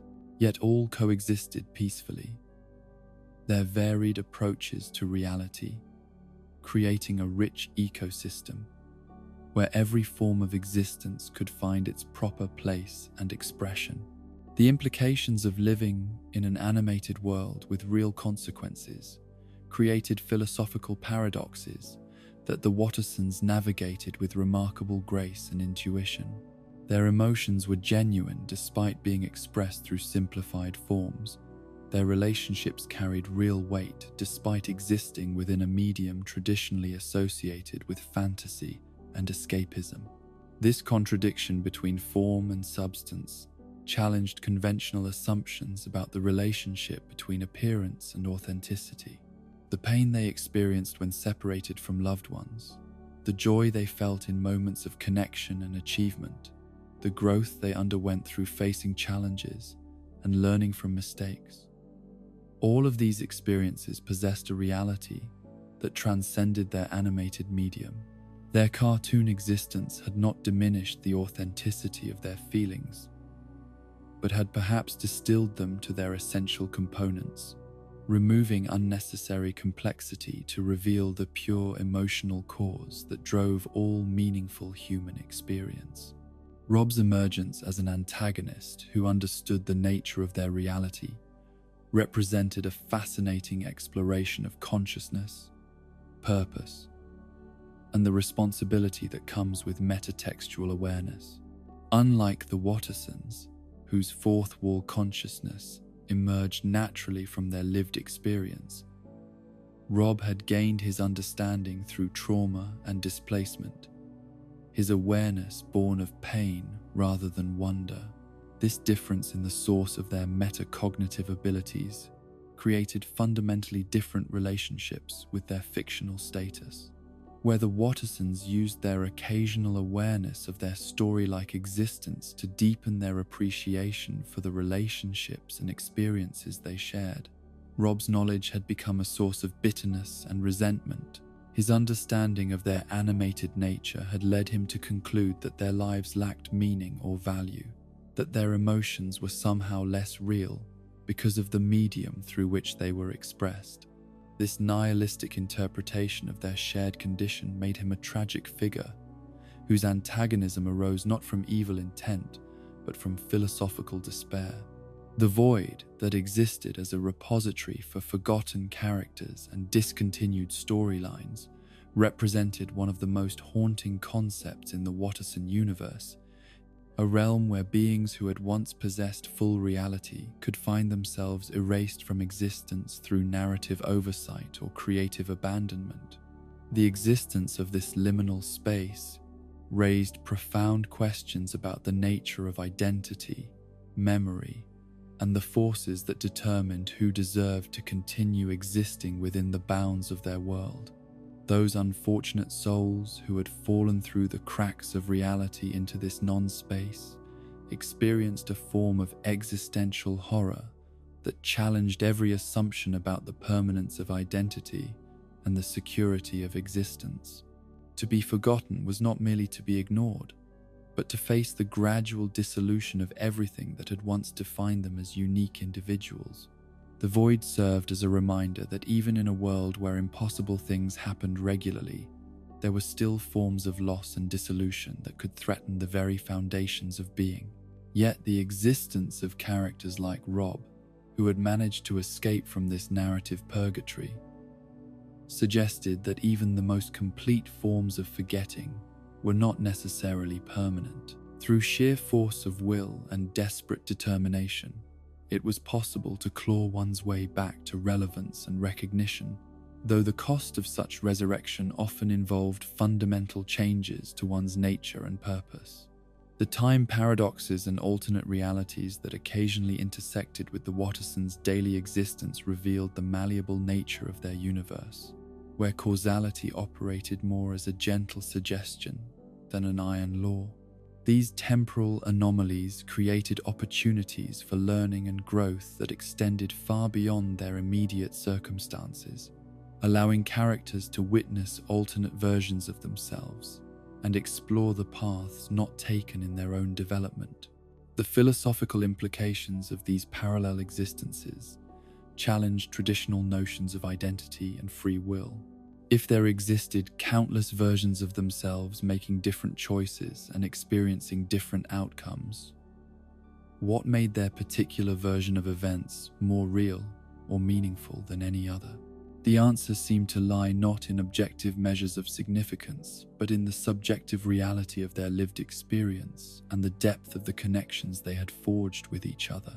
These encounters with alternate realities also served as powerful reminders of the importance of choice and consciousness in shaping one's destiny. While the existence of infinite possibilities might suggest that individual decisions were meaningless in the broader context of multiversal existence, the Wattersons' experiences demonstrated that meaning arose not from cosmic significance but from personal commitment and the quality of relationships built through conscious effort and genuine care. The nature of their universe as a place where thought could influence reality, where strong emotions could alter physical laws, and where the boundaries between imagination and actuality were constantly shifting, created both tremendous opportunities and significant responsibilities. The power to effect change through mental focus and emotional intensity required a level of self-awareness and moral development that could prevent such abilities from being used destructively. The implications of existing as fictional characters with real emotions created unique forms of both vulnerability and resilience that shaped every aspect of their experience. On one hand, their awareness of their constructed nature could lead to existential questioning and philosophical uncertainty about the authenticity of their feelings and relationships. On the other hand, this same awareness could deepen their appreciation for the experiences they shared and the love they felt for each other. The philosophical implications of their situation extended beyond personal considerations to encompass broader questions about the nature of reality, consciousness, and meaning. If fictional characters could experience genuine emotions and form authentic relationships, what did this suggest about the relationship between form and substance, between appearance and reality? Their existence challenged conventional hierarchies that privileged certain forms of being over others. The responsibility that came with metatextual awareness was not just personal but collective, requiring the Wattersons to navigate their knowledge of their fictional status in ways that preserved the integrity of their relationships and the authenticity of their emotional experiences. They had learned to hold simultaneously the truth of their constructed nature and the reality of their feelings, finding in this apparent contradiction not a source of despair but a deepening of their appreciation for the miraculous nature of consciousness itself. Their world served as a laboratory for exploring fundamental questions about identity, reality, and meaning that had implications far beyond the boundaries of their animated universe. Through their experiences, they demonstrated that authenticity was not dependent on the medium through which it was expressed, but on the depth of commitment and genuine care that individuals brought to their relationships and experiences. The universe they inhabited had become a testament to the power of love, creativity, and conscious choice to create meaning and value even in the most unlikely circumstances. Their animated existence had not diminished their capacity for growth, learning, and authentic connection, but had perhaps clarified and intensified these fundamental aspects of conscious experience. In their wonderfully strange world, they had discovered that reality was not something that existed independently of consciousness, but something that was continuously created through the quality of attention, care, and love that beings brought to their shared existence. The deeper mysteries that surrounded their daily lives suggested that consciousness itself was far more malleable and creative than conventional wisdom supposed, that the boundaries between self and other, between thought and reality, between fiction and truth were far more permeable than most people ever imagined. In this recognition, the Wattersons had found not a source of fear or uncertainty, but a cause for wonder and gratitude that their particular form of existence allowed them to explore these mysteries while maintaining the relationships and experiences that gave their lives meaning and purpose. The passage of seasons within the Watterson household brought with it subtle but profound transformations that revealed themselves not through dramatic moments of revelation, but through the quiet accumulation of wisdom, compassion, and understanding that marked genuine character development. Gumball's journey from a child whose primary concerns centered around immediate pleasures and spontaneous adventures into a young person capable of genuine empathy and self-reflection represented one of the most significant evolutionary processes unfolding within their extraordinary domestic universe. The early manifestations of this growth were often so gradual as to be nearly invisible, emerging through small acts of consideration that his family might have initially dismissed as random kindness rather than evidence of deeper change. A moment of patience when Darwin needed extra time to process a difficult concept, a gesture of inclusion toward a classmate who had been excluded from group activities, a willingness to apologize sincerely when his enthusiasm had inadvertently caused harm to others. These seemingly minor incidents accumulated over time to reveal a fundamental shift in his approach to relationships and responsibility. The transformation was particularly evident in his evolving relationship with Anais, where his previous tendency to dismiss her insights due to her youth gradually gave way to genuine respect for her intellectual capabilities and emotional wisdom. The sibling dynamic that had once been characterized by playful condescension and occasional rivalry matured into something approaching partnership, where Gumball learned to value his sister's perspective, not as an obligation of family loyalty, but as a genuine resource for understanding complex situations. His growing awareness of the impact his actions had on others represented perhaps the most significant aspect of his character development, transforming his natural enthusiasm from a potentially destructive force into a source of positive energy that could inspire and uplift those around him. The impulsive decisions that had once led to chaos and unintended consequences became more thoughtful and consideration-based, though he never lost the spontaneity and creativity that made his presence so dynamic and engaging. The lessons learned through countless adventures and misadventures had accumulated in his consciousness like sedimentary layers of wisdom, each experience contributing to a growing understanding of the complex relationships between intention, action, and consequence. The spectacular failures that had once left him bewildered and frustrated now served as valuable teaching moments that deepened his appreciation for the delicate balance required in navigating social relationships and personal peace. Responsibility. His approach to problem solving evolved from reactive responses based on immediate impulses to more strategic thinking that considered multiple perspectives and potential outcomes. This development did not diminish his natural optimism or creative energy, but provided structure and direction that made his enthusiasm more effective and less likely to cause unintended harm to himself or others. The maturation of his friendship with Penny had served as both catalyst and reflection of his broader personal growth, their relationship providing a mirror through which he could observe his own development, while also motivating him to become worthy of the trust and affection she had placed in him. The patience and understanding he had learned to exercise in romantic relationships gradually extended to all aspects of his social interactions. Darwin's parallel journey of increasing independence and moral development created a fascinating dynamic within their brotherhood, as both young men learned to maintain their deep connection while also establishing their individual identities and autonomous decision-making capabilities.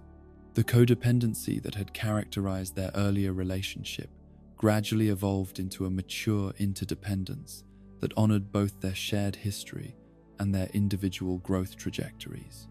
The philosophical discussions that increasingly characterized their private conversations revealed the depth of understanding that both brothers had developed about questions of ethics, responsibility, and the meaning of authentic existence. These exchanges were not abstract intellectual exercises, but practical explorations of how to live well in a world that presented constant challenges to their values and aspirations. Darwin's growing confidence in his own moral judgment allowed him to take positions that sometimes differed from Gumball's instincts, creating opportunities for both brothers to learn from each other's perspectives, while maintaining the fundamental respect and affection that formed the foundation of their relationship. These moments of respectful disagreement demonstrated the maturity of their bond and their commitment to supporting each other's individual development. The increasing independence that Darwin displayed was not a rejection of family loyalty, but an expression of the security and confidence that had grown from years of unconditional acceptance and support. His willingness to voice dissenting opinions, pursue individual interests, and form relationships outside the immediate family circle reflected a healthy development of personal autonomy that strengthened rather than threatened his core relationships. His moral development had evolved beyond simple rule following to encompass a sophisticated understanding of ethical principles that could be applied flexibly to novel situations.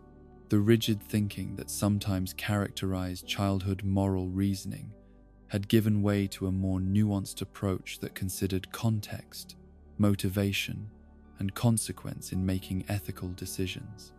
Anais' struggle with being intellectually advanced but emotionally young created unique challenges that required her family to develop new forms of support and understanding. Her superior cognitive abilities often allowed her to analyze situations with remarkable clarity, yet her emotional needs remained those of a child seeking love, acceptance, and the security that comes from knowing she belonged completely within the family unit. The isolation that sometimes accompanied her intellectual gifts required careful navigation from family members who wanted to honor her capabilities, while also ensuring that she experienced the simple pleasures and carefree moments that were essential to healthy childhood development. This balance demanded ongoing adjustments as her needs evolved and her understanding of her own complexity deepened. Her role as the family's problem solver and strategic planner carried with it both privileges and burdens that shaped her character development in profound ways. The responsibility of being the most intellectually capable member of the household sometimes created pressure that was inappropriate for someone of her age, requiring her parents to ensure that her contributions were valued without becoming overwhelming obligations. The relationships that evolved and deepened over time within the Watterson household demonstrated the remarkable capacity of love to transcend individual differences and create bonds that grew stronger through facing challenges together. Each family member's personal growth contributed to the overall evolution of their collective dynamic, creating a positive feedback loop where individual development enhanced family cohesion. The adventures they shared continued to provide opportunities for learning and bonding, but the nature of these experiences gradually shifted from chaotic reactions to external circumstances toward more intentional explorations of their world and their place within it. Their growing maturity allowed them to extract deeper meaning from their encounters with the unusual and extraordinary aspects of life in Elmore. The bittersweet nature of growing up in a world of perpetual childhood created unique philosophical and emotional challenges that required the Wattersons to develop new forms of understanding about time, change, and the relationship between maturity and wonder. Their animated existence seemed to exist outside normal temporal constraints, allowing for growth and development while maintaining the essential characteristics that define their individual identities. This temporal flexibility created opportunities for exploration and experimentation that might not have been available in more conventional circumstances, allowing family members to evolve at their own pace while maintaining the security and continuity that supported healthy development. The absence of external pressure to conform to predetermined timelines for growth and achievement created space for authentic self-discovery. The family's learning to adapt while maintaining their core bonds represented one of their greatest achievements, demonstrating that love could provide both stability and flexibility in the face of inevitable change. Their commitment to each other had proven strong enough to accommodate individual growth and development while preserving the essential connections that gave their lives meaning and purpose. The evolution of their communication patterns reflected their growing maturity and deepening understanding of each other's needs and perspectives. Conversations that had once been characterized by misunderstandings and hurt feelings gradually became more effective exchanges of ideas and emotions that strengthened rather than strained their relationships. Their shared experiences had created a repository of memories and inside references that served as touchstones for their collective identity, reminders of where they had been and markers of how far they had traveled together. These shared reference points provided continuity and connection that helped them navigate the uncertainties and challenges that accompanied growth and change. The recognition that individual development enhanced, rather than threatened family cohesion, had liberated each member to pursue personal interests and relationships, while maintaining their commitment to the household that remained their primary source of identity and belonging. This understanding had transformed potential conflicts between personal autonomy and family loyalty into opportunities for mutual enrichment and support. Their growth had been characterized not by the abandonment of childlike wonder and enthusiasm, but by the integration of these qualities with increasing wisdom, compassion, and understanding. They had learned to maintain their capacity for joy and spontaneity while developing the judgment and consideration necessary for navigating complex social and ethical situations. The maturation process that continued to unfold within their household served as a testament to the power of unconditional love and patient support to facilitate authentic development while preserving the essential characteristics that made each family member unique and valuable. Their journey together had demonstrated that growing up did not require growing away from the relationships and values that provided life with meaning and purpose. In the gentle progression of their shared days, surrounded by the familiar chaos and constant affection that characterized life on Rainbow Street, the Watterson family had discovered something precious and rare: the ability to change and grow while remaining true to the love and commitment that bound them together through every season of their extraordinary existence together. The greater mysteries that permeated the fabric of the Watterson universe extended far beyond the visible chaos and comedy of their daily adventures, reaching into philosophical territories that challenged fundamental assumptions about existence, meaning, and the nature of reality itself. These deeper questions emerged not through academic study or abstract contemplation, but through the lived experience of beings who had discovered that their world operated according to principles that transcended conventional logic, while somehow maintaining an internal consistency that made their lives both meaningful and comprehensible. The larger questions about their universe and its rules began to crystallize through accumulated experiences that revealed patterns too complex and purposeful to be dismissed as mere coincidence or random occurrence.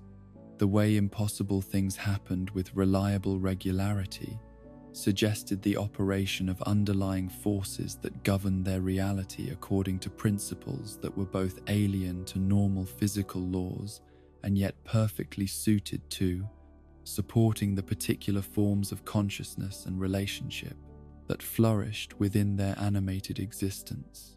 The recurring themes of identity, purpose, and belonging that wove themselves through every aspect of their experience created a tapestry of meaning that connected individual moments of growth and discovery to larger questions about the nature of consciousness and the responsibilities that came with self-awareness. Each family member's journey of self-discovery contributed to a collective understanding that their existence served purposes that extended far beyond personal happiness or individual achievement. The question of identity had proven to be not a problem to be solved, but an ongoing exploration that deepened with each new experience and relationship. The Wattersons had learned that knowing who they were required not final answers but continuous engagement with the mystery of consciousness itself, an acceptance that identity was simultaneously fixed and fluid, permanent and evolving, individual and collective, in ways that defied simple categorization. The search for purpose had revealed itself to be not a quest for grand cosmic significance, but a daily practice of choosing meaning through commitment to love, growth, and service to others. Their lives demonstrated that purpose emerged not from external validation or achievement, but from the quality of attention and care they brought to their relationships and responsibilities. The deep human need for belonging had found its fulfillment, not in conformity to external expectations, but in the creation of authentic connections that honored both individual uniqueness and shared humanity. The Watterson household had become a laboratory for exploring how beings could maintain their distinct identities while participating in something larger and more meaningful than individual existence. The role of coincidence, fate, and narrative structure in their lives created fascinating philosophical puzzles that challenged conventional distinctions between random occurrence and purposeful design. The frequency with which seemingly unrelated events aligned to create meaningful outcomes suggested either remarkable luck or the operation of forces that organized reality according to principles that prioritize story and significance over mere mechanical causation.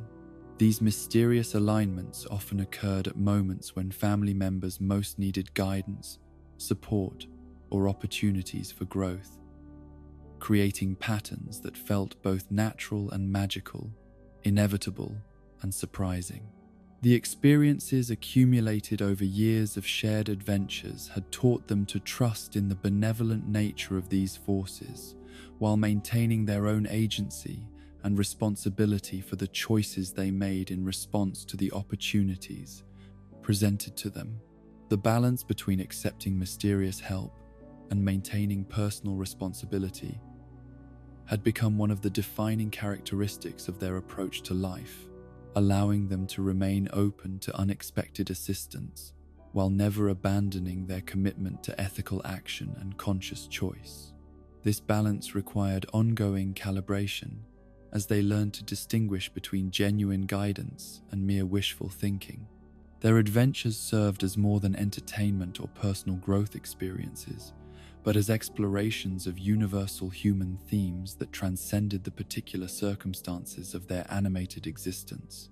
Through their encounters with friendship, love, loss, responsibility, and moral complexity, they engaged with questions that had occupied philosophers, artists, and spiritual seekers throughout human history. The comedy that characterized many of their adventures served not as mere distraction from serious themes, but as a vehicle for exploring profound truths about resilience, adaptability, and the power of humor to transform difficult experiences into opportunities for connection and growth. Their ability to find laughter in even the most challenging situations demonstrated a form of wisdom that allowed them to maintain hope and perspective, regardless of external circumstances. The genuine emotional depth that coexisted with their comedic adventures created a unique form of storytelling that honored both the light-hearted and serious aspects of existence, without diminishing either. Their lives demonstrated that profundity and playfulness were not opposites but complementary approaches to engaging with the mystery and wonder of conscious existence.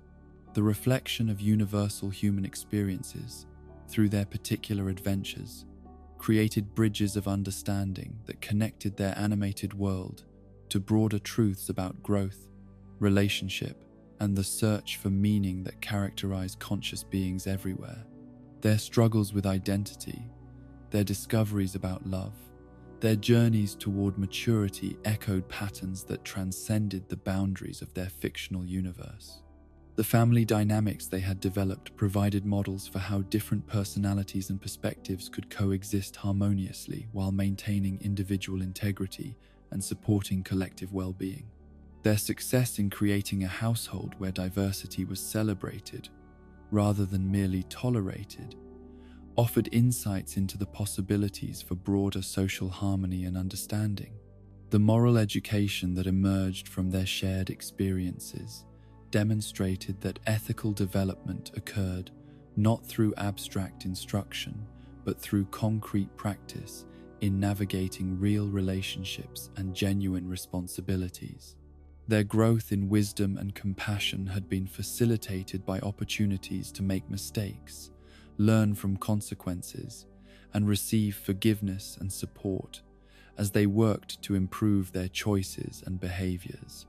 What their world revealed about family, friendship, and growing up challenged conventional assumptions about development and relationship that often emphasized competition over cooperation, individual achievement over collective well-being, and rigid rules over flexible wisdom. Their experiences suggested alternative approaches to human development that prioritized love, understanding, and mutual support as the foundations for healthy growth. The enduring power of love and connection that sustained them through every crisis and celebrated with them through every joy demonstrated that relationships built on genuine care and commitment could withstand any external pressure or internal conflict. Their bonds had been tested by misunderstandings, mistakes, and the inevitable tensions that arose from living in close proximity with other complex individuals.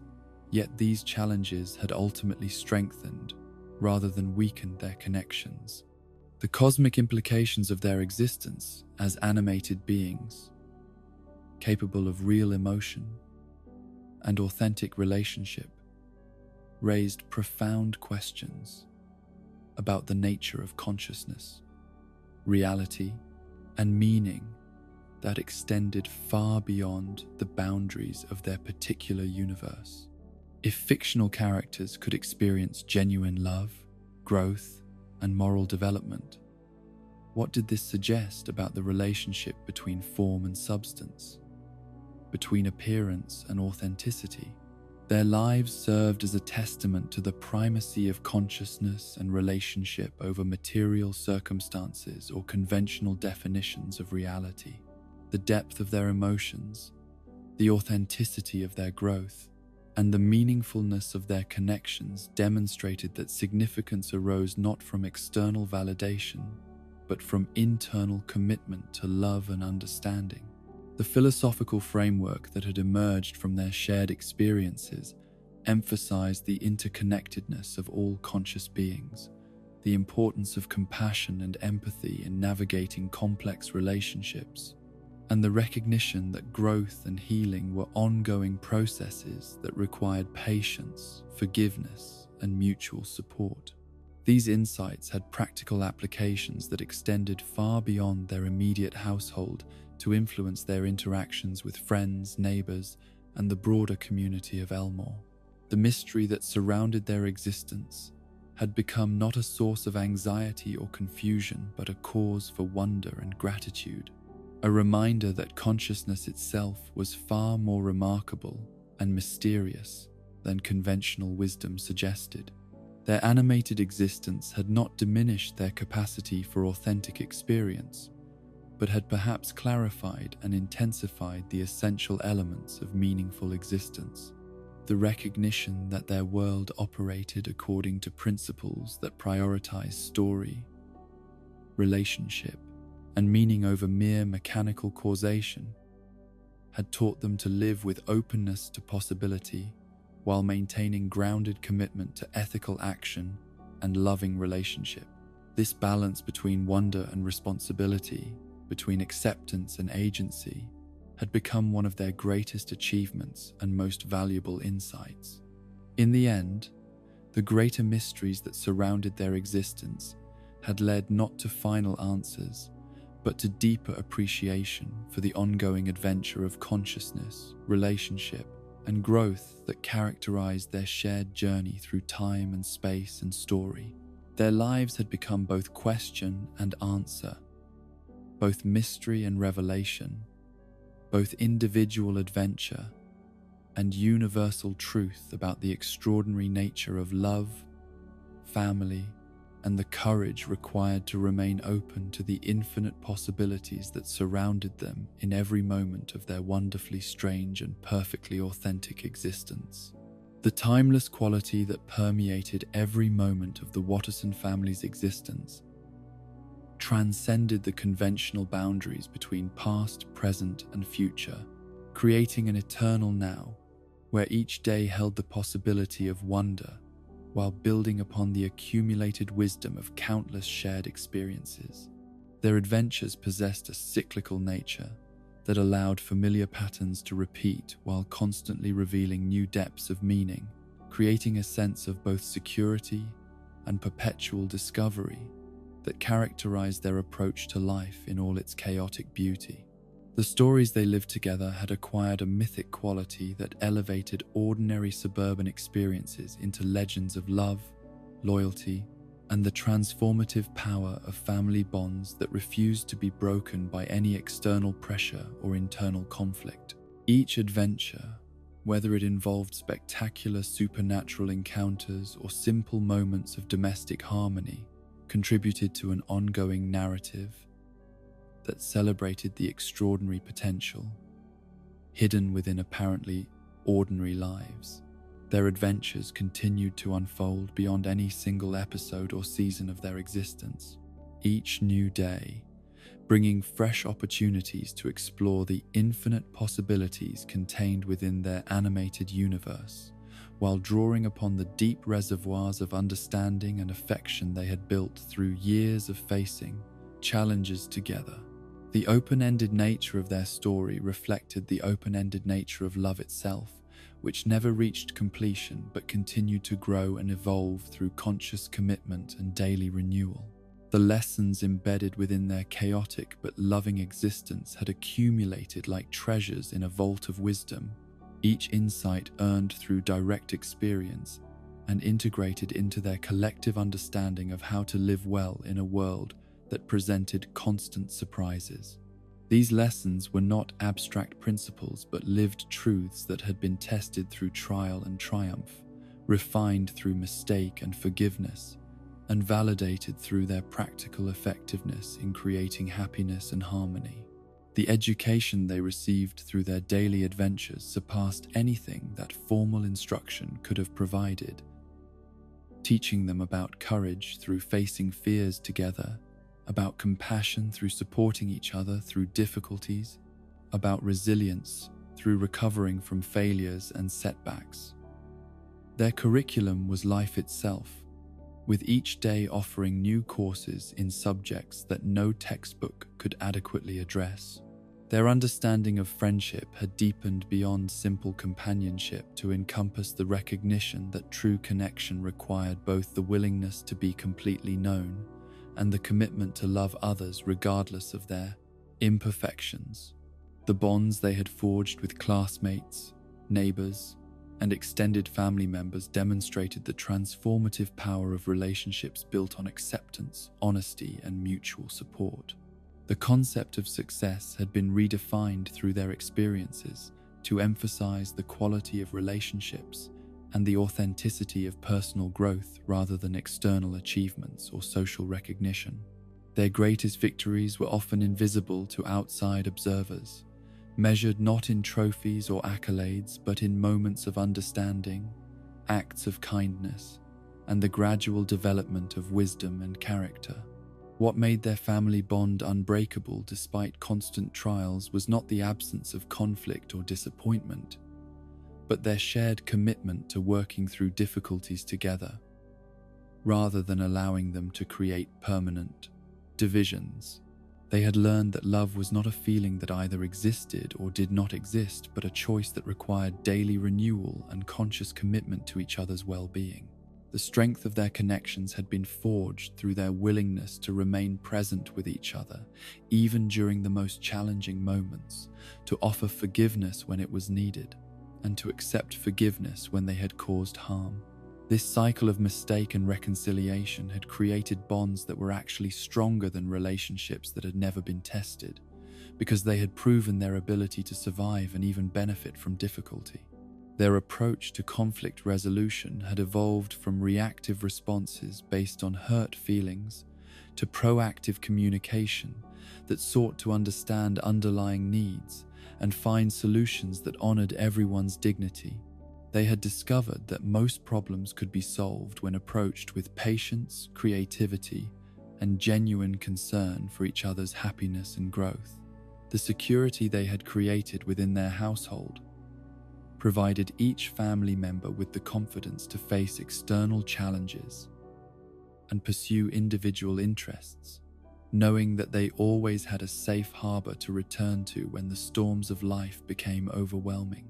This combination of stability and freedom had allowed them to develop their unique personalities while maintaining their commitment to the family unit. The traditions they had developed over years of shared experience created touchstones of meaning that connected past, present, and future in an unbroken chain of love and continuity. These rituals, whether elaborate holiday celebrations or simple daily routines, served as reminders of their shared values and as opportunities to renew their commitment to each other. Their ability to find joy in the beautiful absurdity of existence had become one of their most valuable assets, allowing them to maintain perspective and humor, even when faced with circumstances that might have overwhelmed less resilient individuals. They had learned to celebrate the unexpected, to find meaning in the mundane, and to discover beauty in the midst of chaos. The hope and optimism that persisted through every disaster was not naive denial of difficulties, but hard-won wisdom that had been earned through successfully navigating countless challenges together. They had learned that problems were temporary while love was permanent, that difficulties provided opportunities for growth, while happiness provided energy for service to others. The cyclical nature of their adventures reflected deeper truths about the rhythms of existence itself, where patterns repeated while constantly evolving, where familiar themes were explored through new variations, where the journey was simultaneously circular and progressive. This understanding had taught them to embrace both change and continuity as essential aspects of meaningful life. The comfort they found in routine chaos was not resignation to dysfunction, but appreciation for the particular form of beautiful disorder that characterized their household, where spontaneity and tradition coexisted in perfect harmony. They had learned that peace was not the absence of activity, but the presence of love in the midst of whatever circumstances arose. Their daily life had become a form of meditation in motion, where ordinary activities were infused with extraordinary attention and care, where simple moments were recognized as opportunities for connection and growth. This transformation of the mundane into the sacred had enriched every aspect of their existence. The love story that transcended the boundaries of their animated world spoke to universal truths about the power of commitment, understanding, and mutual support to create meaning and beauty, regardless of external circumstances. Their relationships had become testaments to the possibility of authentic connection in any context when individuals chose to approach each other with open hearts and generous spirits. The legacy they were creating through their daily choices and interactions extended far beyond their immediate household to influence everyone who encountered the love and acceptance they had learned to embody. Their example demonstrated that ordinary people could create extraordinary lives through conscious commitment to treating each other with kindness, respect, and unconditional love. Their story continued to unfold with each new sunrise that brought fresh possibilities for adventure, growth, and deepening connection. The future remained unwritten but not uncertain, because they faced it together with the accumulated wisdom of their shared experience and the unshakable confidence that their love for each other could overcome any challenge that life might present. In the eternal moment of their shared existence, surrounded by the familiar walls of their home on Rainbow Street and sustained by the inexhaustible energy of their mutual devotion, the Watterson family had discovered the secret of timeless happiness. Their adventures would continue as long as consciousness endured, their love growing stronger with each passing day, their story serving as a beacon of hope for anyone who dared to believe that family, friendship, and authentic connection could create something beautiful and lasting in a world of constant change.